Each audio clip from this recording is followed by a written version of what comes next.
오늘 말씀 함께 봉독합니다. 창세기 43장 1절에서 15절까지 있는 말씀입니다. 창세기 43장 1절에서 15절까지 있는 말씀입니다.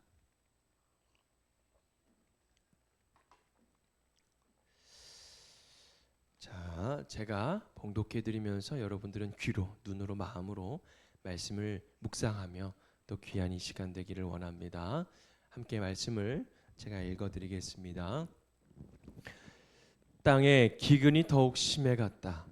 그들이 이집트에서 가지고 온 곡식이 다 떨어졌을 때에 아버지가 아들들에게 말하였다. 다시 가서 먹거리를 조금 더 사오너라. 유다가 아버지에게 말하였다.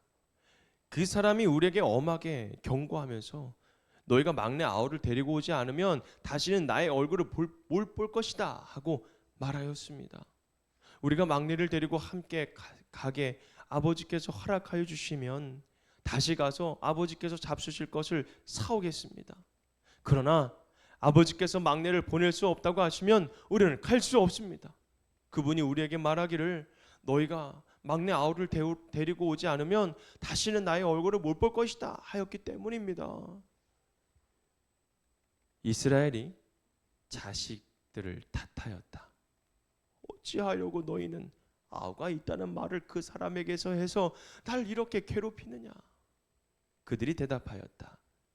그 사람은 우리와 우리 가족에 관하여서 낱낱이 캐물었습니다. 너희 아버지가 살아계시냐 하고 묻기도 하고 또 다른 형제가 더 있느냐 하고 묻기도 하였습니다. 우리는 그저 그가 묻는 대로 대답하였을 뿐입니다. 그가 우리의 아우를 그리로 데리고 오라고 말할 것이라고는 상상도 하지 못하였습니다.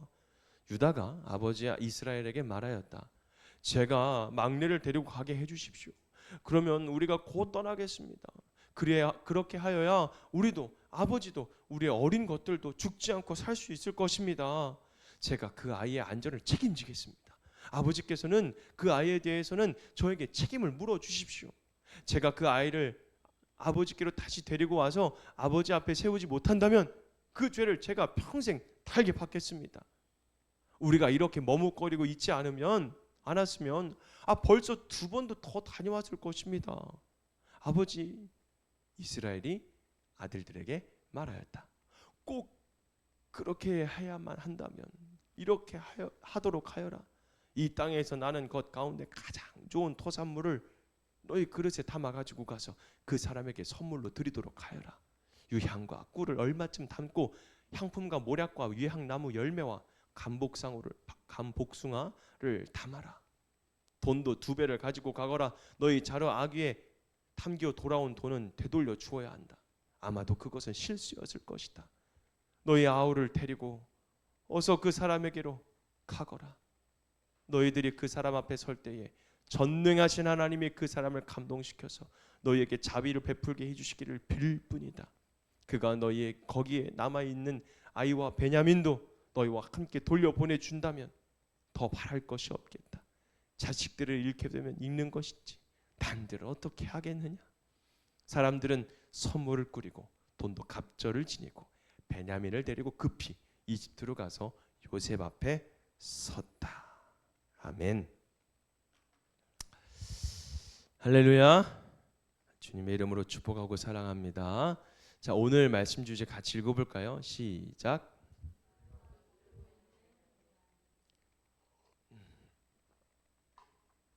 여러분, 우리가 많이 이 요셉에 대해서 많이 듣기도 하고 또 요셉은 또 아이들을 또 이제 믿음의 자녀로 자라는 기르시는 우리 부모님들은 이 요셉에 대해서도 많이 이야기할 것입니다.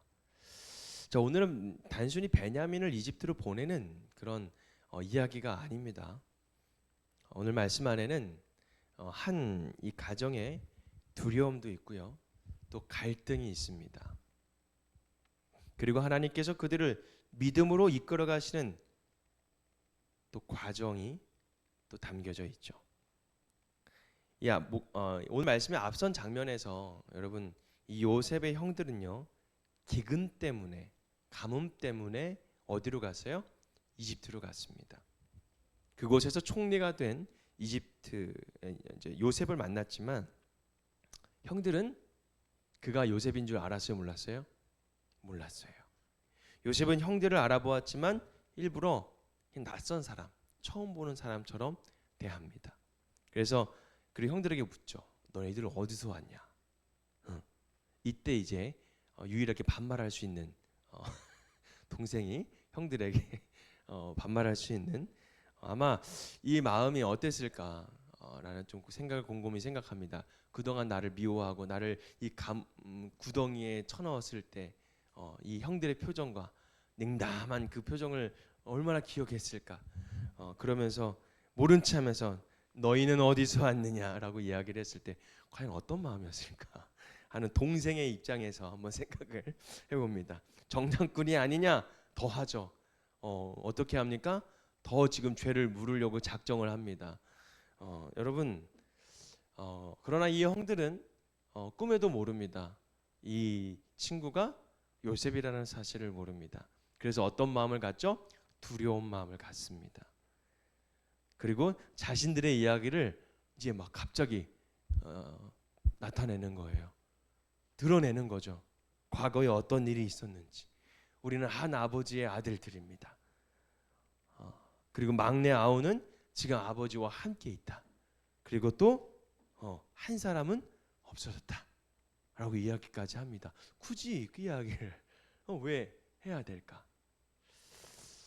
그러나 왜 그 이야기를 하게끔 하셨을까라는 또 질문도 해봅니다. 여러분, 우리가 어떤 이야기를 하고 삶을 우리가 살아갈 때 보면 예상치 못한 말과 예상치 못한 생각과 예상치 못한 이야기들을 우리들의 입술로 또 어떤 다른 사람들로 하여금 듣게 하고 말하기도 합니다. 여러분, 그것은 결코 우연이 또 아니죠. 여러분, 그 말을 들은 요셉은 이제 형들에게 이야기를 합니다. 뭐라고 합니까? 그 막내를 데려와라. 그래야 너희 말이 정말 진실인지 내가 알 수 있겠다. 결국 형들은 곡식을 가지고 가지만 여러분, 시므온은 또 거기에 어떻게 해요? 남게 됩니다. 그리고 형들은 두려운 마음으로 아버지 야곱에게 돌아가죠. 문제는 지금부터입니다. 형들은 야곱에게 말합니다. 아버지, 다시 가려면 베냐민을 다시 데리고 가야 돼요. 여러분, 그 말을 듣는 순간 야곱은 어땠을까요? 무너지죠. 요셉도 잃어버렸는데, 요셉도 잃었는데 또 막내 이 베냐민을 잃어야 된다니 얼마나 이 마음속에 무너지는 마음이 있었을까? 근데 왜일까요? 왜 베냐민을 데리고 오라고 했는데 왜 무너졌을까요? 야곱에게는 이 베냐민이 희망이었어요. 요셉은 이미 잃었다라고 생각하고 죽었다라고 생각을 합니다.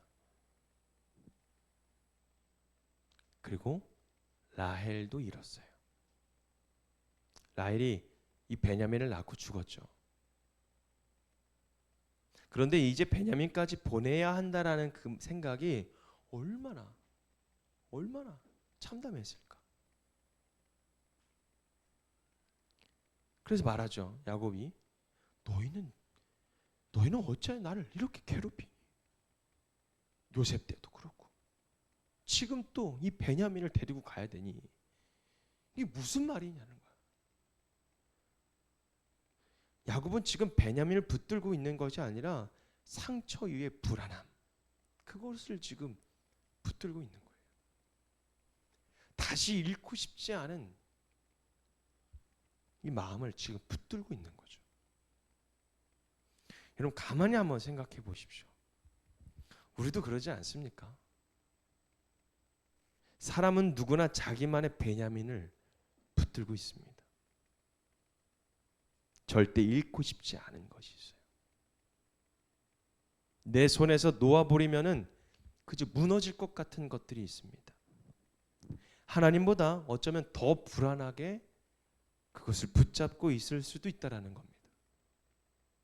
어떤 사람에게는 그것이 자녀일 수도 있고요. 어떤 사람에게는 그것이 돈일 수도 있고요. 어떤 사람에게는 관계일 수도 있고 자존심일 수도 있고 내가 세워놓은 계획과 안전함일 수도 있습니다. 그런데 오늘 본문 속의 야곱에게 베냐민은 그런 존재였다라는 거예요. 그런데 하나님은 어떻게 하십니까? 베냐민을 야곱에게서 떼어놓게 하시죠. 즉 뭐냐면 야곱이 끝까지 붙들고 있었던 그 베냐민을 내려놓게 하시는 겁니다. 왜일까요?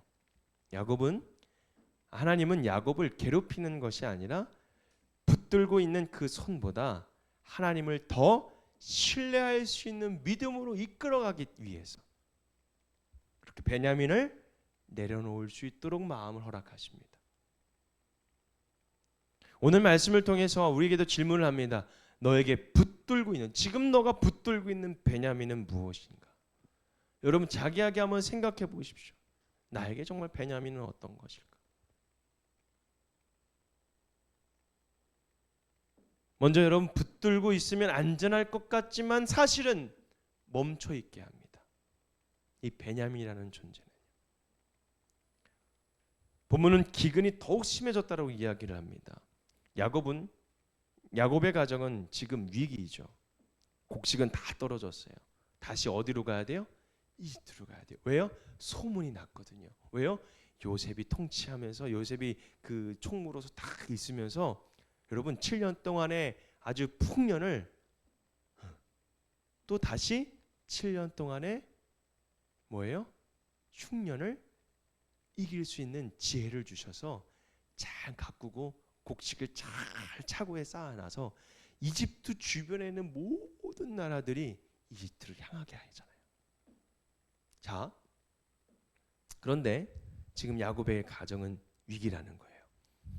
곡식도 다 떨어졌고 다시 이집트로 가야 됩니다.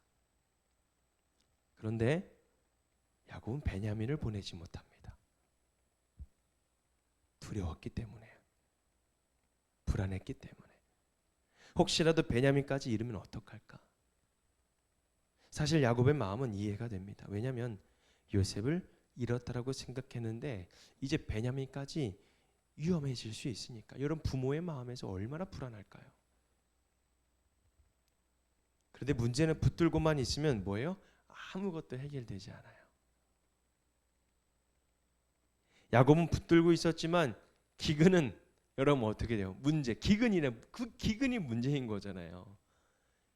살아가야 되는 그런 상황 속에서 그건 멈추지 않는다라는 거예요. 가뭄은 멈추지 않고 계속해서 지금 치고 들어온다라는 거예요. 시간은 지나갔고 양식은 떨어졌고 가족 전체가 위험해지고 있습니다. 여러분 우리도 그래요. 불안하니까 붙드는 거죠. 상처받기 싫으니까 붙드는 거예요. 잃고 싶지 않으니까 움켜쥐는 거예요. 그런데 아이러니하게도 우리가 끝까지 붙들고 있는 그것이 오히려 우리를 멈춰 세울 때가 있다라는 거예요. 여러분 저한테도 그랬었어요. 저에게도 그랬었어요. 여러분 목회자들이 모르겠어요. 옛날 분들은 또 그것을 꿋꿋이 이겨내면서 정말 믿음으로 잘 이겨냈지만 또 저는 또 그것이 또 믿음이 작아서도 아니라고 생각이 듭니다. 여러분 저도 비전교회에 있을 때 여러분 진짜 저는 아무것도 안 했어요. 그냥 교회만 왔어요. 근데 사모님이 일을 다 했어요. 2년 반 동안 저는 그냥 가만히 목회만 했어요. 난 그게 맞는 줄 알았어요. 전 그게 정답인 줄 알았어요.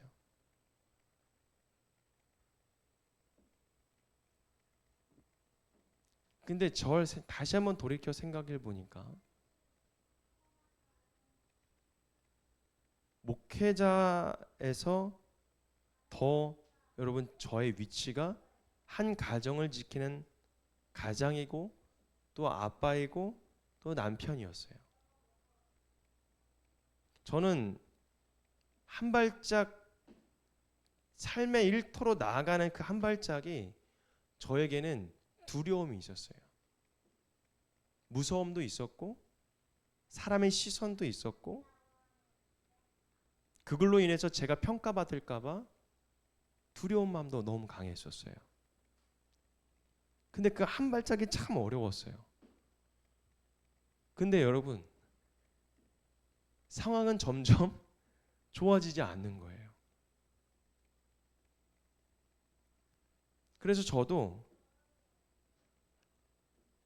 그 시간, 두려워하고 정말 이 내려놓는 그 시간이 저에게는 참 어려웠었어요. 그래서 한 발짝 나아가고 제가 일터로 나아가서 해보니 너무 제 생각과 너무 다른 하나님이 부어주시는 이 마음, 그리고 한 가정과 한 아내를 또 이 교회를 더욱더 내가 어떤 마음으로 바라봐야 되는지에 대한 큰 마음, 또 하나님의 마음을 조금씩 발견해 나아가면서 오히려 성도님들의 삶을 제가 더 깊이 더 무겁게 바라볼 수 있겠더라고요. 그러면서 저의 비전과 저의 방향과 저의 깊이가 많이 달라지는 저의 모습을 보게 되었습니다. 여러분, 하나님은 지금 야곱에게 말씀하시는 것이었어요. 너의 손에 붙들고 있는 그 베냐민, 그 베냐민보다 나를 더 신뢰할 수 있겠니?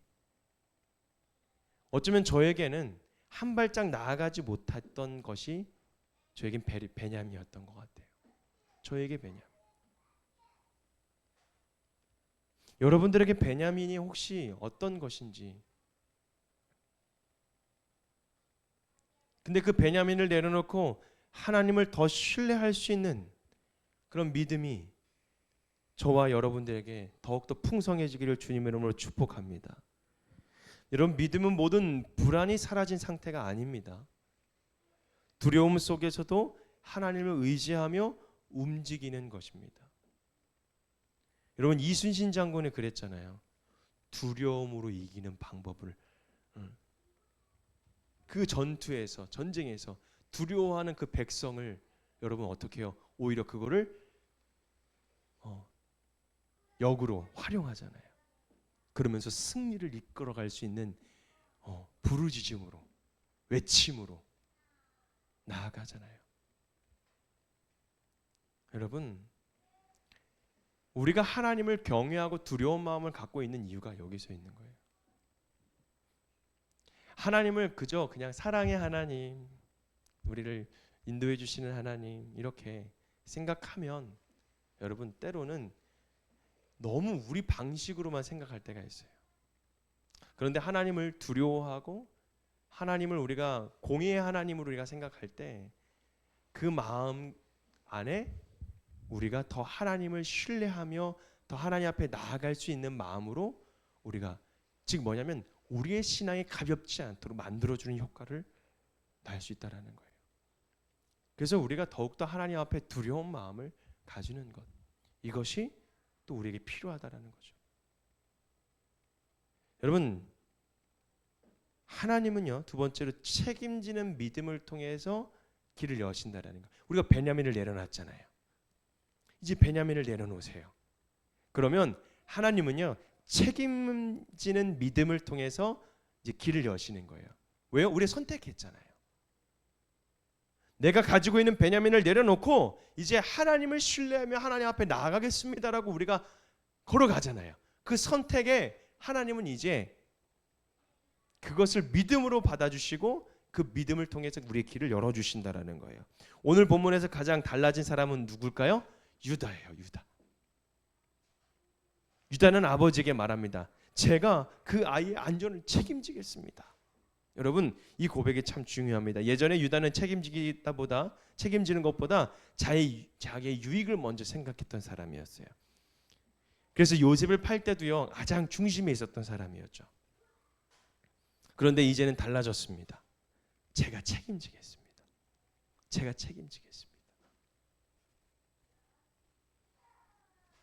이것이 바로 변화된 믿음입니다. 여러분, 믿음은 단순히 감동받는 것에서 끝나는 것이 아니에요. 믿음은요, 책임지는 자리로 나아가는 거예요. 가정도 그렇고요, 교회도 그렇고요, 누군가는 책임져야 돼요. 누군가는 기도해야 되고, 누군가는 품어야 되고, 누군가는 손해를 또 감수해야 돼요. 유다는 이제 더 이상 그 뒤에 숨지 않습니다. 책임을 끌어안습니다. 그리고 하나님은 그런 유다를 통해서 여러분, 야곱의 가정을 살리는 길을 여신다라는 거예요. 우리는 여러분, 문제 앞에서 자꾸 남 탓을 하려고 하죠. 너 때문에, 너가 이렇게 선택해서, 너로 인해서 내가 지금 이렇게 됐다. 그러나 하나님은 책임지는 사람을 통해 회복의 문을 여신다라는 겁니다. 그래서 그 믿음은요, 세 번째로 베냐민을 하나님께 맡기는 것이었어요. 결국 야곱은 결단합니다. 너의 아우를 데리고 가거라. 너의 아우를 데리고 가거라. 14절 말씀 같이 읽어볼까요? 그러면서 이야기합니다. 시작. 다 전체 읽어볼게요. 시작.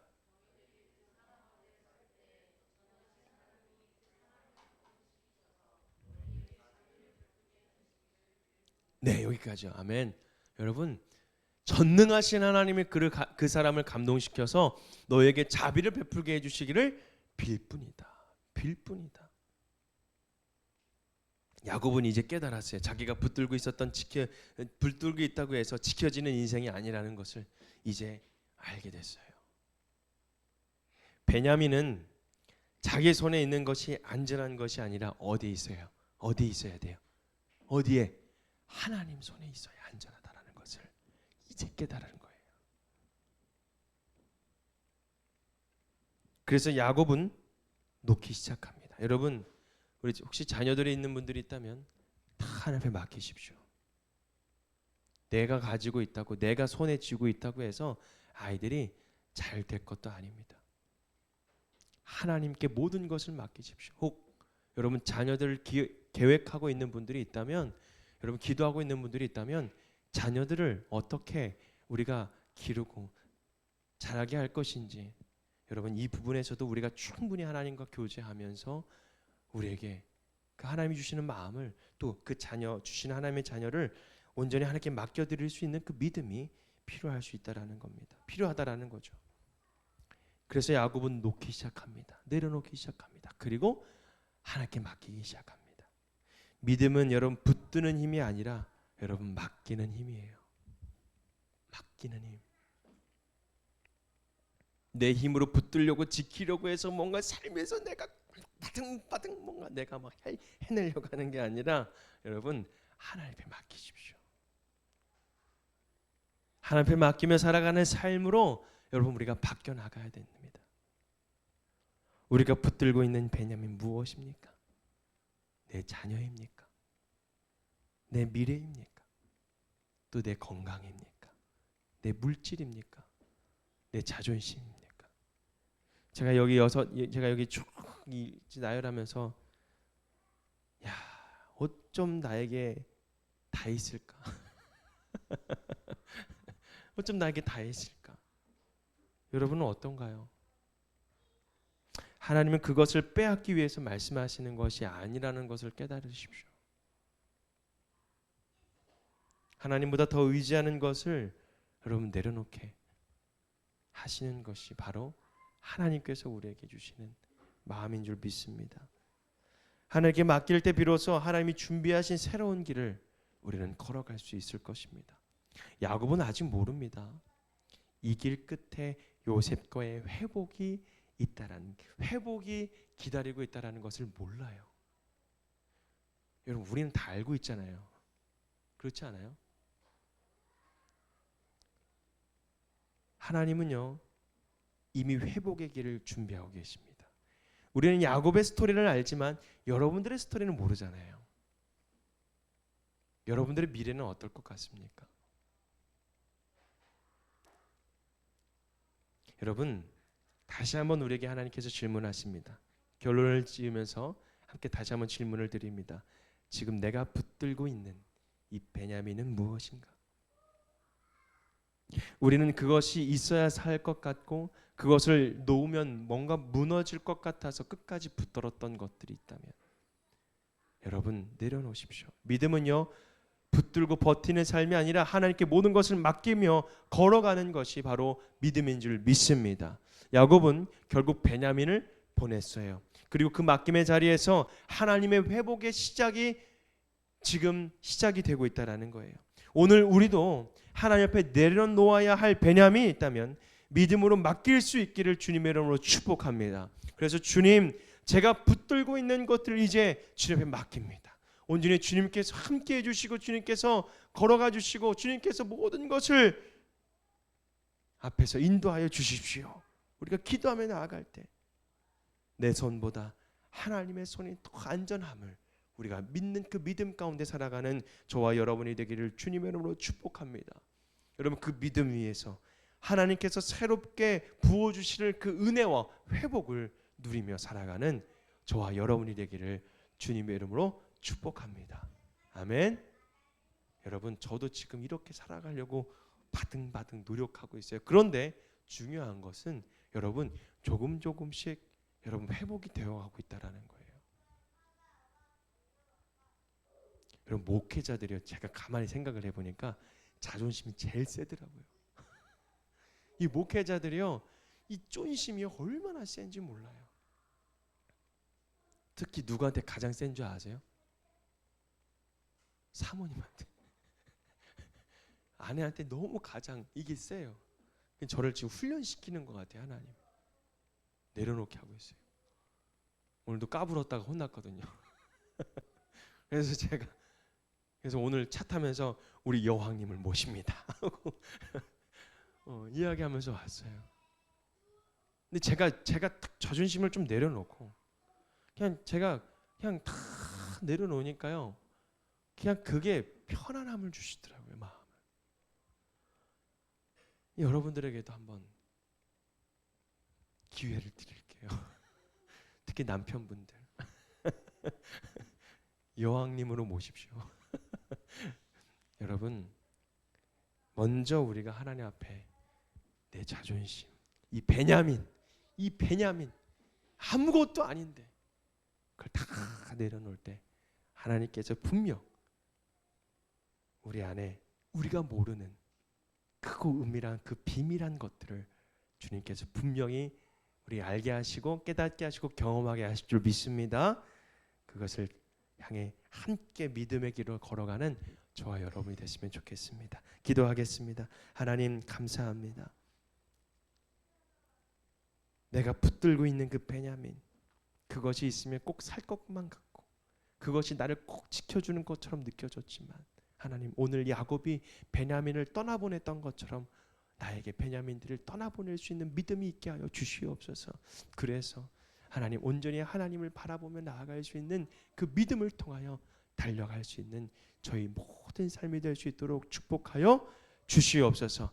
내 손에 있는 것보다 하나님의 손에 있는 것이 더 중요하고 더 안전하다라는 것을 깨닫게 하여 주셔서 하나님께서 부어주실 새로운 은혜와 회복을 통해 달려가는 저희 모두가 될 수 있도록 축복하여 주시옵소서. 감사하며 예수님의 이름으로 기도합니다. 아멘.